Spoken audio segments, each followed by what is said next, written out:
Good morning, everybody. It is Dance Party with Fly and Mo.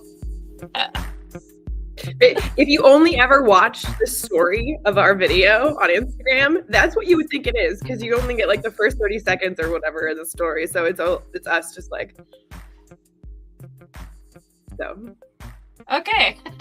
Gotta dance it out in the morning. I am in Mo's time zone right now. Unfortunately, I'm not with Mo.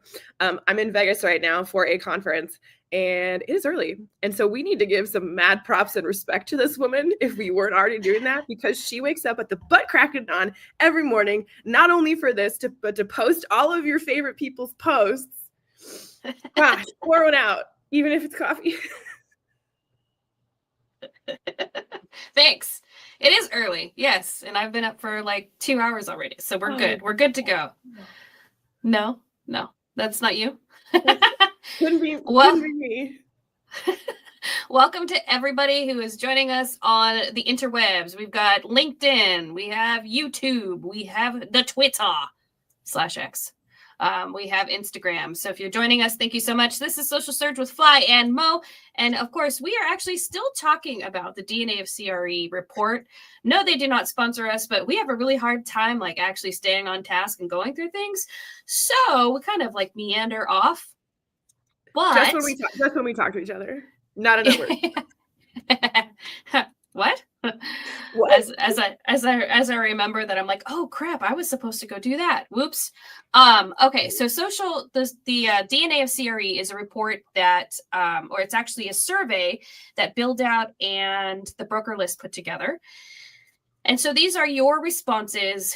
There's a broker's side and there's a marketer side. You can download both reports absolutely free. It is the DNAofCRE.com, and you can go there and get that information. Why would you want that information? Well, good morning, Miss Allison. As we know, you need data. Data helps you make decisions. Wow, that almost didn't come out. Data helps you make decisions. So by downloading both of these reports, you can actually look to see what your peers are doing in commercial real estate, how those things are happening. And it's just good information. So we wanted to actually talk about today something that we've been talking about it for a little bit, actually, since we mentioned it last time, which is paid ads. And I had done a post about boosting. Good morning, Hector. Hector's joining us on X. And good morning, Julia. Yeah. Thanks for joining us. You're good. So it's interesting that, and Matthew Drain has joined us over on Instagram. Matthew, thanks. This is a stacked crew in here. These people. Also, I know these people are the people who get up early and crush. You're right. I think Matthew's one of those guys that does like he does like the power cycling in the morning. Like he goes to the gym. I could be totally wrong. Could absolutely be wrong here, but I'm pretty sure. I think I've seen your Instagram stories where you're like busting it in the morning working out. So props on you. I harass Matt Drain to be like, we need a content series that's called Train with Drain. That's amazing. What? Why have we not done that yet? He's got a lot of other stuff going on. Right, I know, but that would be amazing. Like 1 minute, 2 minute shorts, Train with Drain. Oh my gosh. That's brilliant. And it could be like getting coffee in car. Like he could do it with other people. You should do this with other people. And then it's like getting coffee in cars with comedians or whatever Seinfeld's little like bit was that he did. Great. He said, let's do it. Let's do it. That would be great. See, Rod. Wait, what? Rod's on the Stepmaster right now. Oh my gosh. We need Rod workout content. Oh, no. So I actually have a story that I feel like I can share, and Rod's probably going to laugh right now. But he was doing his continuing education course, like for real estate, and he was on a treadmill or something like that, and he had the camera going, and like now they're not allowed to be on like treadmills, like working out treadmills, while they're doing their continuing education because of Rod. So thanks, Rod. But no, the point. Yeah. 2 points to this. Duh, this is why we can never get through what we want to talk about, is because we're talking with everybody else. Social media is about the socialization, right? Like, I could care less about the media, even though I'm a media person, right? The socialization is actually what matters. And so the other reason that when we talk about fun ideas like train with drain, or like we're gonna need a fun title for Rod's like workout videos. I don't know, rack them up with Rod. Do you power lift, Rod? Anyway, but it's fun. It shows a side of your it shows a side of your personality that may not be evident in when you're just looking at data, right? And so it's interesting in this business, we need to be making decisions both when we're doing deals and on the marketing side based on numbers. However, marketing is not about facts. Marketing is about feelings and creating a feeling of connection with the people that you're trying to reach. So I'm just saying. Yeah, no, and that's a good point. So the system that we're using right now for this whole thing is StreamYard. And so we're able to see your guys' comments come through, but it's great to see that we're getting this connection and this interaction, because that's what we're all craving, right? We all want that community. So when we're looking at social, instead of looking at it as a place to schlep your wares, which is one of my favorite phrases, right? Like, look at it as a place to create community, because that's exactly what we want. We want that community. We want to be able to have the opportunity to connect with someone else and to feel like we're being heard and we're being valued, kind of like a relationship, right? Like, we want to be heard. We want to be valued. Thanks, Dr. Phil. But I mean, that's what it comes down to is having that connection. So going back to the DNA of CRE report and everything that we've been talking about, I wrote a post 2 days ago, about 3 days ago. I don't know. Are we talking about the paid ads? Yeah. Or the boosting the post on LinkedIn? Boosting the post specifically on LinkedIn. That's what you were calling out. And I haven't done it yet. And both Fly and I are going back and forth. Like, are we going to boost our own posts? Like, go back through our content, find our posts to see which ones were the best performing posts. Because let's be clear about what we're talking about. When you're doing stuff like this, when you are deciding that you're going to run ads to content that you've created that has performed well, notice I said it performs well. The content has to perform well. It is already reaching an audience that you wanted it to reach. Please do not try to boost a post that has like 0 impressions, 0 engagements, 0, right? Why? Because that's not going to help you. And you're just going to throw money away, and then you're going to get mad and you're going to be like, ew, social doesn't work. Social does work. You just didn't do it right. So Fly said that our good friend Ed Winslow had posted something, and so it was a great point. So Fly, let's talk about that. 100%. So go to Mo's profile on LinkedIn, go find the post. Very interesting conversations happening there and points that she brings up. But Ed Winslow brings up specifically kind of his experience of working with paid ads, working with someone about that, and working on the strategy based on how it's doing. But the point that he made at the end of his comment, which is something that is huge to reiterate, no matter what we're talking about, working on your social media and your marketing, is that paid ads, like any other marketing, including cold calling, takes repetition. You cannot pick up the phone one time without a tested script, with, for the first time you're potentially reaching out to this person, and then not have that go anywhere, and then don't follow up, and then wonder why you didn't get a deal. Like, right. But people think that because they're throwing money behind something, that is all they need to do, and they can just set it and forget it. And it's just not the case. And so this is the point of what we were talking about with this, is that you can start dumping a lot of money into ads, but if you don't already know that it's something that will perform, or if you don't have the capacity to continue dumping money behind it to tweak it and see what works, you're going to spend a lot of money, this is the reason why we push organic social so hard, is because you are not necessarily putting any money behind it besides, your time and any other resources that you have to do to create that content. But you are going to get the performance metrics essentially for free. And after 3 to 6 months or however long, when you have a body of work that works, right, then maybe start putting some money behind it. Right. I don't know. Yeah. And to be fair, like pour one out, okay? We're doing shots, remember? Back in the day on Facebook. So I'm talking specifically about Facebook, not LinkedIn at this time. But Facebook, and actually technically still today, Facebook is still your best dollar for dollar that you're going to get for your advertising budget. Yep. Hands down. The audiences on Facebook are a lot more dialed in, I feel. It's a lot easier to boost content on there. There is something to be said for actually creating content on Facebook to this day. In fact, I just did a report, or I just went through a bunch of reports for Facebook looking at the data. Link shares, so putting links in copies, like that's down.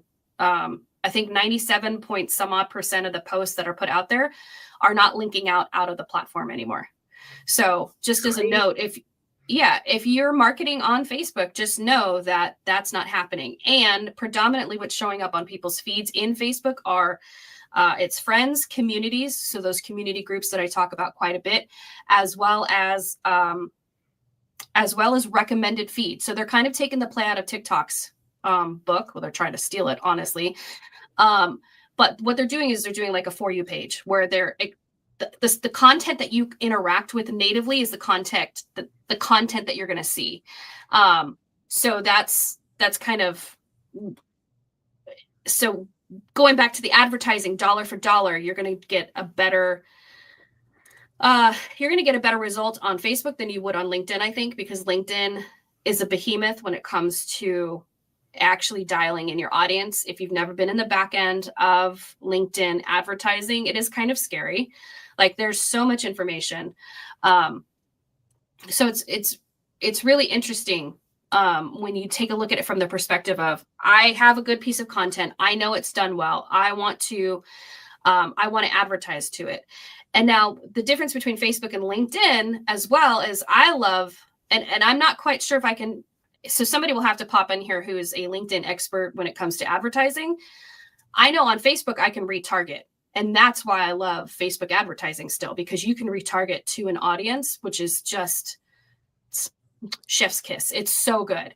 It's so dialed in. It's so good. And like I said, dollar for dollar, you're actually getting a better, when you look at either your customer acquisition cost or your cost per lead, however you want to choose that metric.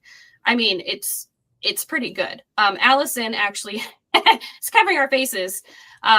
Allison posted for us what Ed had to say.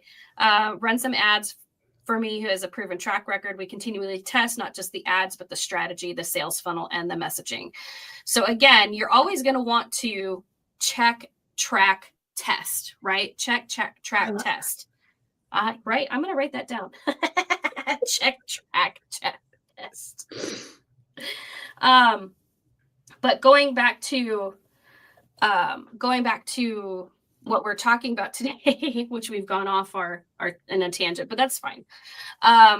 We're talking, well, and actually this actually would play well into this, because part of what you need to do as in marketing, not just in commercial real estate, but no matter what you're doing, is you need to build an email and a content funnel.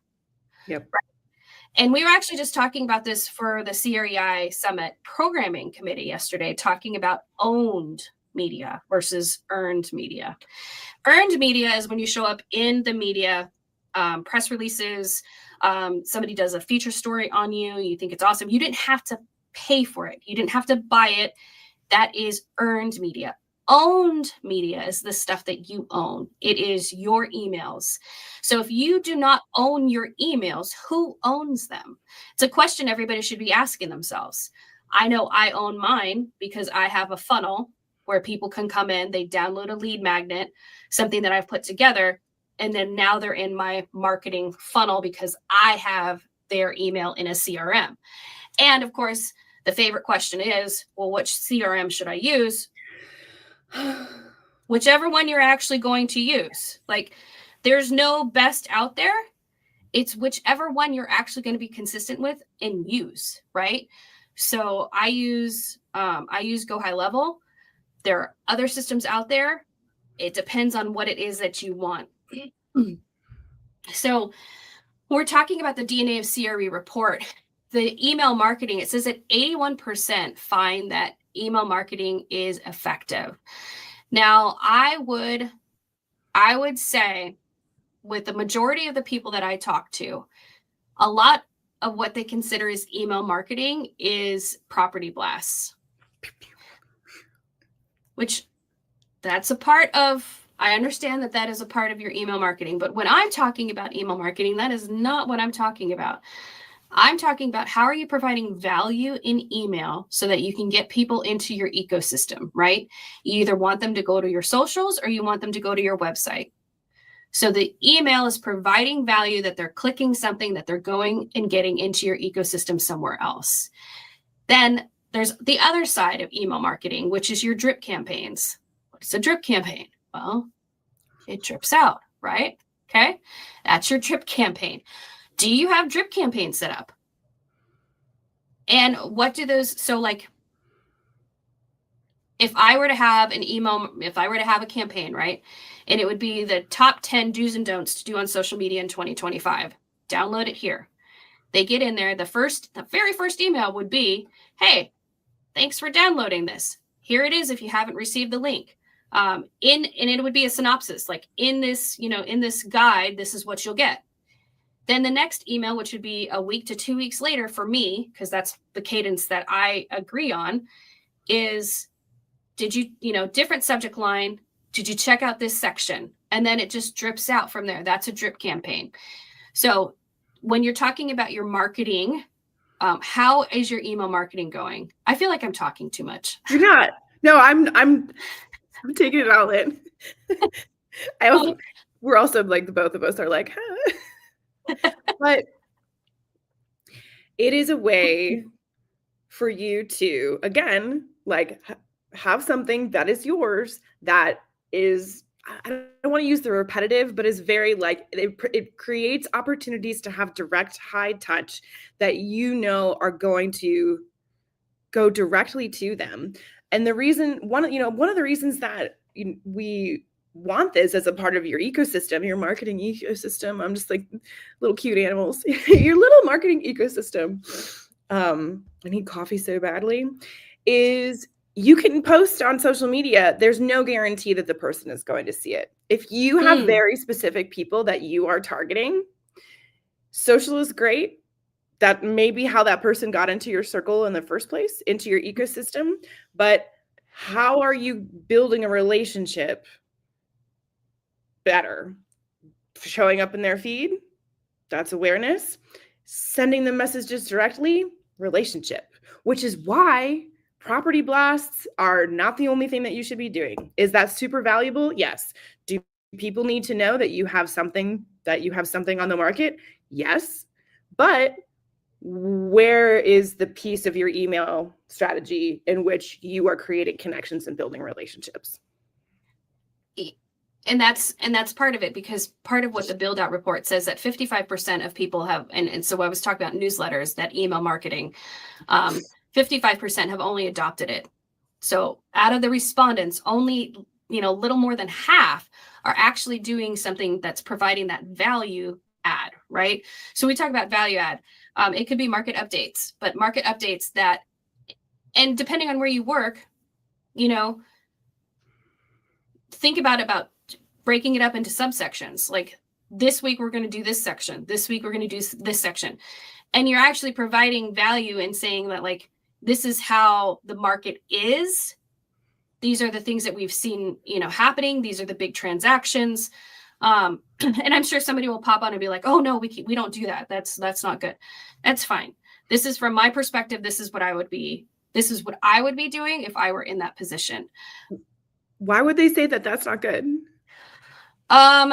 I do hear a lot that they're afraid to put like very specific information because somebody's going to steal that information. That's tough. And use it for themselves. Yeah. That's tough. Wesley Cox just posted this morning about how he, was trying to work with someone and the tenant rep, I think it was the tenant rep, just like refused to work directly with him and kept going around him and around him. And when I see things like that, I'm just like, right, people suck. Most people suck. That's rough. It's rough. And okay, so you need to protect what's good. You need to protect what's yours. Also, that was a really covert like slogan drop for my dad's company, Tetra Pak. Protect what's good. Anyway, writing that down. Here's the thing. There are so many other things that you can talk about related to your deals that have nothing to do with things that will compromise them. And if you're building out a larger ecosystem that it includes social media as at the top of the funnel, like I just said, there's no guarantee that everybody on your email list is going to see that content. Heck, I was scrolling this morning on something and I was like, oh, this is so great. It was, I can't remember who posted it, but it was like from 2 weeks ago. And I was like, how did I not see this from 2 weeks ago? That also just shows you how much I'm on LinkedIn, is that it will like not have any new content to show me, and it's showing me things from before, which is crazy. But you can take your social media content that may be inclusive of talking about your deals and adapt that into your email material. Yes. Like Mo and I were just talking about how like this little thing that we do, newsletter, because who there's like a handful of people who catch it at the butt crack of dawn every morning. And then people will see it afterwards and when we post about it and repost on the different apps. But there are people in our network who haven't seen it. Right. And so provide another access point to the material you're already doing and get it directly in their inbox where you know that they will see it. Writing that one down. I'm full of it today. Provide another access point. I freaking love that, because that's absolutely true. So, and it brings to mind the fact that we haven't done a newsletter for any of these. Well, look, now we have, how long have we been doing this? Like 2-3 months? Yeah. Think about that is a huge backlog of content. We'll just go back to the beginning and whoop, whoop, whoop. I say that like I'm going to help you. But she does have a great point, because when we do stuff like this, and when you do podcast, when you do any kind of interview, you can always take that and take the transcript and turn it into a blog. You can turn those blogs into additional content. What I'm doing with these posts is that I'm taking them and creating, or these this show is I'm taking it and creating micro content from it as well. We haven't brought in the newsletter aspect of it, but we will eventually, and we'll go over all the points that we made in each show. And each of those points can be a post. Each of those points can be a blog. It just depends on how you're going to break that content down. But that brings up another point, that CRE marketers and people in commercial real estate are still using blogs, and you should be focusing on SEO driven topics. There's a lot of great resources out there that you can use that will help you with finding your SEO optimization. Remember that that's the whole point of it. When we're creating these blogs, we want people to use the search terms that we're putting in there, and they have to be authentic, right? Like your whole blog's not going to be all search SEO keywords. I mean, it could be. You'd see what happens there. See how many people actually return. Yeah, if you do that. The content isn't good, it's not gonna help you. Right. So it's like there are tools, there are methods, there are strategies, there are hacks and tricks and all this kind of stuff to get people to start looking at your stuff. But once you get them there, what do you actually have to say? And if it's not valuable to them and it's just another random AI generated blog post that says, like XYZ that brought them there in the first place, like they're going to click out. In the world of in the realm of God. yes. I'm gonna start a little scrapbook.